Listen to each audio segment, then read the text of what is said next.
Hello বন্ধুরা, আপনারা সবাই কেমন আছেন? আশা করি ভালো আছেন। আর আমিও ভালো আছি। আমার আগের ভিডিওগুলো যদি আপনারা কেউ মিস করে থাকেন, অবশ্যই এই চ্যানেলে গিয়ে পেয়ে যাবেন, দেখে নেবেন। একদম মিস করবেন না, নইলে বুঝতে পারবেন না। আর আজকে আমরা চলে এসেছি বিপত্তারিণী মন্দির। পুরীর একটা বিপত্তারিণী মন্দির আছে, সেখানে নিয়ে চলে এসছে আমাদেরকে। তো আমরা একটু এখানে চটিগুলো খুলে নিলাম সবাই মিলে। তারপরে এই যে ঢুকছি, প্রবেশ করছি, দেখুন সবাই মিলে। খুব সুন্দর মন্দিরটা লাগলো দেখে। আমার বেটু তো বোতলটা ধরাচ্ছেও প্রণাম করার জন্য। কত বুদ্ধি এইটুকু মেয়েটার! ওকে কেউ শিখিয়ে দেয়নি, কিন্তু ও নিজেই বলছে যে আমি বোতলটা ধরো, আমি প্রণাম করব। তারপরে ওখান থেকে বেরিয়েই চলে এলাম গুপ্ত বৃন্দাবন। সাইডে কত গরু, তারপরে কাজু গাছ। আমি আমার শাশুড়ি মায়ের সাথে গল্প করছিলাম যে কত কাজু গাছের সময় যদি কাজু ধরতো, সেই সময় যদি আমরা আসতাম খুব ভালো হতো। তারপরে এত লাইন মনে হচ্ছিল আমরা কখন পৌঁছাবো। বিকেল তো হয়েই গেছিলো, যদি সন্ধে হয়ে যায়। আর ছোট বাচ্চা নিয়ে আমরা এসেছি, সে কারণে একটু ভয় ভয় লাগছিল। তো এত লাইনের মধ্যে দেখলাম যে না, ভেতরে তো গোল গোল শুধু ঘুরতে হচ্ছে। চারিদিকে কে কোন দিকে চলে গেল বোঝাই গেল না। যে লাইনে ছিল তাদের সাথে সাথে আসবো সেটাও বুঝতে পারিনি। এক একটা মূর্তি এখানে খুবই সুন্দর। গুপ্ত বৃন্দাবনে অসাধারণ কারুকার্য, মানে অতুলনীয়। আমার শাশুড়ি মা আরেকবার এসছে, সেই কারণে আমাদেরকে ভালোভাবে জানিয়ে দিচ্ছে যে এই সাইডে এই মূর্তি আছে। আর একটা কাচের ঘরের মধ্যে যে দুটো পাদুকা ছিল, সেইটা কাজ চলছিল, সেই কারণে ওই সাইডে আমাদের যেতে দেয়নি। এখানে এত বড় মহাপ্রভুর একটা মূর্তি বানিয়েছে, অসাধারণ লাগছিল। এইখানে মানে প্রচণ্ড নিখুঁতভাবে হাতের কাজ, এত সুন্দর লাগছিল, মানে অতুলনীয়। আর আমার বেটু সেই মুহূর্তে ঘুমিয়ে গেছে। একটু জেগে রইলে খুবই ভালো হতো, সেও দেখতে পেতো, কিন্তু এটা ও আনন্দ উপভোগ নিতে পায়নি, কেননা ও তো ঘুমোচ্ছিল পুরো গভীর। আর আমি তো ওকে নিয়ে থকে যাচ্ছিলাম একবার করে, কিন্তু মা কিছু করার নেই, ওকে কোলে নিয়ে ঘুরতেই হবে। আর আরেকটা অন্য কলে গেলে ও তো উঠে যাবে। তারপরে একটা বাবা ভোলানাথের মূর্তি, আর এইখানে শ্রী চৈতন্য মহাপ্রভু ঋষিদের নিয়ে আলোচনা করছিল, সেটার একটা। তারপরে এইখানে দুহাত তুলে নৃত্য করছিল, সেটার মূর্তি অসাধারণ। এখানে মানে গোল গোল ঘুরেই যাচ্ছিলাম, খুঁজে পাচ্ছিলাম না শ্রী চৈতন্য যেখানে বিশ্রাম নিয়েছিলেন সেইখানটা, আর খুঁজে পাচ্ছিলাম না কিছুতেই। তারপরে এখানে মূর্তিটা অসাধারণ। ওইখানে বিষ্ণু জলের মধ্যে ভাসছে, মা লক্ষ্মীর সাথে গল্প করছে, সেই মূর্তিটা অসাধারণ। তারপরে আরেকটা আসল মজার কথা হলো, এইখানে হচ্ছে বাঁদর। এত বাঁদর, আমার তো দেখে ভয় লাগছিল। দেখুন সবাই হাত দিয়ে দেখাচ্ছে যে বাঁদর, এত বাঁদর, ভয় লাগছিল আমার প্রচণ্ড। হনুমান ঠাকুর রইলে তো অবশ্যই থাকবেই বাঁদর, এটা জানা কথাই, কিন্তু প্রচণ্ড বাঁদর।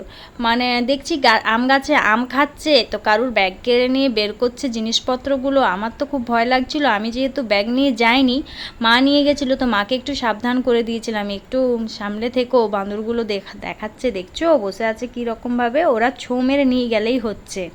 তো মা শক্ত মক্ত করে ধরেছিল ঠিক ব্যাগটা একদম আঁকড়ে। আর আমি তো বেটুকে আঁকড়ে ধরে আছি, ছোট বাচ্চাকে যদি মেরে চলে যায় কিছু না পেলে, সেই ভয়ে আতঙ্কে ছিলাম। মা আর আমি এখানে গল্প করছিলাম, যে দেখছিলাম যে খুব সুন্দর লাগছে, মানে আরেকটু বেলাবেলি করে এলে আর একটু ভালো লাগতো, কিন্তু আমাদের একটু দেরি হয়ে গেছিলো। তো তাও আমরা এই আনন্দটা নিয়েছিলাম। তারপরে এখনও আমরা পাচ্ছি না যেখানটা মা আমাদেরকে দেখাতে চাইছে, গোল গোল শুধু ঘুরেই যাচ্ছি। মা বলছে আর একটু দেখি। আর বেলা চলে যাওয়ার পর মূর্তিগুলো রোদে ছোটাতে এত ব্যাপক লাগছে বলার নেই। শেষমেশ আমরা পেয়ে গেছি যেখানটা মা আমাদেরকে দেখানোর জন্য একদম ব্যাকুল হয়েছিল। এই যে শ্রী চৈতন্য মহাপ্রভু এইখানে বিশ্রাম নিয়েছিলেন, আমরা দেখেই অবাক হয়ে গেছি। তারপরে আমরা ওইখান থেকে বেরিয়ে গেলাম, এটা দেখার অপেক্ষায় ছিলাম। ওটা দেখার পরই আমরা ওখান থেকে গুপ্ত বৃন্দাবন থেকে বেরিয়ে আমরা চলে এলাম এইখানে একটা শিব মন্দিরেও এখানে নানা ধরনের মূর্তি ছিল ঠাকুরের। তো আমরা এইখানেও প্রচণ্ড ভিড়। বিকেলবেলা তো সবাই বেড়াতে যায় মন্দির, কিন্তু এইখানে প্রচণ্ড ভিড় ছিল এখানেও। তো দেখে মনে হয়নি যে সন্ধে ঘনিয়ে আসছে। তো যাই হোক, আমরা ভেতরে ঢুকলাম। সেই মুহূর্তে আমার বেটু উঠে গেছে, তাই আমি একটু ফ্রি মুডে ছিলাম। তো আমি আর মা এগিয়ে গেলাম মন্দিরের দিকে। এই যে ঢুকলাম, দেখছেন ভিড়, দেখুন এত ভিড় না, সব ছোট বাচ্চা নিয়ে আসছে, অসাধারণ লাগছিল। সব রকমের মূর্তিই ছিল। এটা মহালক্ষ্মী, তারপরে লক্ষ্মী নারায়ণ। এই যে আমার বেটু ঘন্টা বাজাচ্ছে, ও ঘন্টা দেখলেই হচ্ছে, ঘন্টা যদি দেখতে পায় তো ব্যাস, ও কিছুতেই ছাড়বে না, ঘন্টা বাজাবে তারপর ছাড়বে, ও প্রণাম করবে। তারপরে এইখানটা গোল গোল ঘুরছিল সবাই, তাই আমরাও একটু ঘুরে নিলাম। বলছিল এখানটা গোল ঘুরলে ভালো নাকি, তো আমি মাকে জিজ্ঞেস করলাম কেন, তো মা বলল কিছু আছে হয়তো, সেই জন্যই ঘুরছে সবাই। তো আমরাও একটু ঘুরে নিলাম, প্রণাম করে নিলাম ছুঁয়ে। কিন্তু কারুকার্য দেখছেন অসাধারণ, মানে ওখানে হাতের কাজগুলো খুব সুন্দর, খুবই সুন্দর। তারপরে আমরা এইখানে একটু ঘুরে নেওয়ার পর একটু ফটো তুলে নিলাম, ফটো তুলে নেওয়ার পরই আমরা এই সাইডে চলে এলাম মূর্তিটা দেখতে। এইখানে তো আরও সুন্দর, অসাধারণ, দেখেছেন কি সুন্দর হাতের কাজ, খুবই সুন্দর। তারপরে আমরা এই সাইডে দেখে নেওয়ার পরই আমি বেটুকে দেখাচ্ছিলাম ওকে, ওকে বলার মাত্রই ও চুপ হয়ে গেছে, মানে কিছুটা ভয় পেয়েছিল, কিন্তু ওকে ভয় কাটানোর জন্যই আমি আবার কাছে গেলাম। এইখানে হোমযজ্ঞ হয়, তারপরে মহাপ্রসাদ দিচ্ছিল, তো এইখানে মহাপ্রসাদে টাকা নিচ্ছিল, যেমন যে নেবে 10 টাকা 20 টাকা 30 টাকা যে যেমন নেবে সেরকমভাবে প্রসাদ দিচ্ছিল। তো তাই আমরাও একটু বললাম যে নেওয়া যাক, বিটুর খিদে পেয়েছে। আর এইখানে রাধাকৃষ্ণকে দোলাচ্ছিল এইখানের পুরোহিত, এটা তো দারুণ, মানে সব থেকে বেস্ট এই জায়গাটা লেগেছে, এত সুন্দর লাগছিল, দেখছেন দুলছে আস্তে আস্তে কি সুন্দর, ঠিক যেমন বৃন্দাবনের মতো। আমার বেটু তো অবাক হয়ে গেছে যে ও দুলছে কীভাবে রাধাকৃষ্ণ, তো ও বলছে আমি কোলে চেপেই দেখবো, তো তাই আমি ওকে কোলে নিয়ে নিলাম আবার। তো ওইখানে পুরোহিতকে জিজ্ঞেস করলাম আপনারা রাধাকৃষ্ণকে দোল খাওয়াতে থাকেন, তো বললো হ্যাঁ কেউ না কেউ থাকেই। তারপরে এখানে মহাপ্রসাদে জিজ্ঞেস করলাম, যে আগেই দেখালাম যে এখানে মহাপ্রসাদ হয়, তো মহাপ্রসাদের এখানে 10 টাকা 20 টাকা টাকা নিচ্ছিল। তো লোক তো মানে পুরোহিত মশাই একটু ভয় পেয়ে গেছিলেন যে কি বলতে চাইছে, তো উনি একটু থতমতভাবেই বললেন। আর এইখানে এই যে রথের চাকার মতো ঘোরাচ্ছে সবাই, আর এখানে 16 আনা যার যেমন দক্ষিণা দিচ্ছে এই বাক্সটার মধ্যে, তো আমরা ঘোরাই নিয়ে আমরা দেখে নিলাম একটু। তারপরে এইখানে পাখি রেখেছে, এটা তো অসাধারণ, পাখি রেখেছে, তারপরে এইখানে জলের মধ্যে মাছ রেখেছে, তো সবাই এখানে কয়েন দিচ্ছিল, তো আমরাও একটু দিয়ে দিলাম, বেটুকে দেওয়া করালাম। বড় মাছগুলো খেলছে, দেখো বেটা, মাগুর মাছগুলো দেয়, ওইটা মাগুর লয়, ওটা আলাদা, ওইটা না, ওইটা আলাদা মাছ। এখানে 16 আনা দেওয়ার পরেই আমরা চলে গেলাম আরেকটা সাইডে, ওইখানে রাম লেখা ছিল এই পাথরটার মধ্যে, তো আমরা ভাসাচ্ছিলাম আর উঠিয়ে দেখলাম, বেটুকে ছুতে বললাম, তো বেটু ভয় ছিল না, তাই আমি ভাসিয়ে দেখলাম যে সত্যি এটা কিনা। তো জানি না এটা সত্যি কিনা, আরেক ধরনের পাথর পাওয়া যায়, তো তাই সেটাও হতে পারে, তার সত্যিও হতে পারে, কিন্তু ভারী ছিল পাথরটা, জলের মধ্যে ভাসছিল।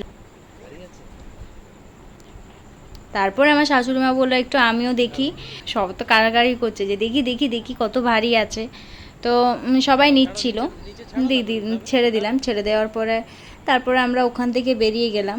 বেরিয়ে যাওয়ার পরই আমরা এই সাইডে এলাম, এখানে পাখি রেখেছিল, পাখিগুলো নানা ধরনের ছিল, টিয়া পাখি অনেক রকমের ছিল। তো আমার বেটু এইখানে দেখে বলছিল কিছুতেই যাব না, পাখিগুলোর এত মানে পটি করেছে, এত গন্ধ, আমি তো রইতে পারছিলাম না, কিন্তু বেটুর জন্য ছিলাম, অসাধারণ লাগছিল পাখিগুলো। তারপরে ছিল র্যাবিটগুলো দেখে নিয়েছে। তারপরে আমরা ওখান থেকে বেরিয়ে গেলাম, ওখান থেকে বেরোনোর পরই চলে এলাম পিসির বাড়ি। তো এইখানেও আবার দেখছি প্রচণ্ড ভিড়, কিন্তু আমরা এই সাইডে মন্দিরে ঢুকলাম, ওই সাইডে যাইনি, যেইখানটা যাওয়ার ছিল ওখানেও নাকি কাজ চলছিল। মা বললো আমরা এখান থেকেই দেখেছি, আগেরবারে এসেছিলাম তাও এখান থেকেই দেখেছি, ওই সাইডে যেতে দেয়, তাই আমরা এখান থেকেই দেখে নিলাম। তারপরে আমরা মন্দিরে ঢুকলাম একটু, ওখানে আরতি হচ্ছিল, তো আরতিটাই বললাম একটু দেখে নিই। তো আমরা একটু উপরে উঠলাম, সিঁড়িগুলো প্রচণ্ড উঁচু ছিল, তো সাবধানে উঠতে হবে, অনেক উঁচু উঁচু সিঁড়ি। মা বললো আমি চাপবো না, তোমরা যাও। তো শেষমেশ মাকেও বললাম ওঠো, যখন এসেছো কষ্ট করে তখন তো উঠতেই হবে। তো কষ্ট দেখো, আর তো ফিরে পাওয়া যাবে না, চট করে এত দূর থেকে যাওয়া হবে না, সেই কারণে এবার কখন যাওয়া হয় সেই কারণে চেপে নিলাম কষ্ট করেও।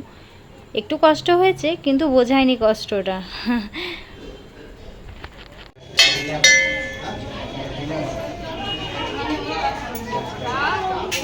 এইখান থেকে বেরিয়েই চলে এলাম মাসির বাড়ি। মাসির বাড়িতেও ভেতরে ঢুকতে দেয়নি, তো আমরা বাইরে থেকেই দেখে নিলাম। এইখানেও প্রচণ্ড ভিড়, সবাই প্রণাম করছিল ওনাকে, তো আমরাও একটু প্রণাম করে নিলাম, দক্ষিণা দিয়ে দিলাম একটু। খুব ভালো লাগলো দেখতে, মনে হচ্ছিল কোলে তুলবো, কিন্তু কোলে তোলা হলো না। তো খুব ইচ্ছে ছিল আমার কোলে তোলার, তো আমি কোলে তুললাম না, দেখলাম কেউ নিল না, তাই আর প্রণাম করছে, আমিও প্রণাম করে নিলাম। তারপর এখান থেকে বেরোনোর পরই হোটেলের জন্য রওনা দিলাম। Bye bye.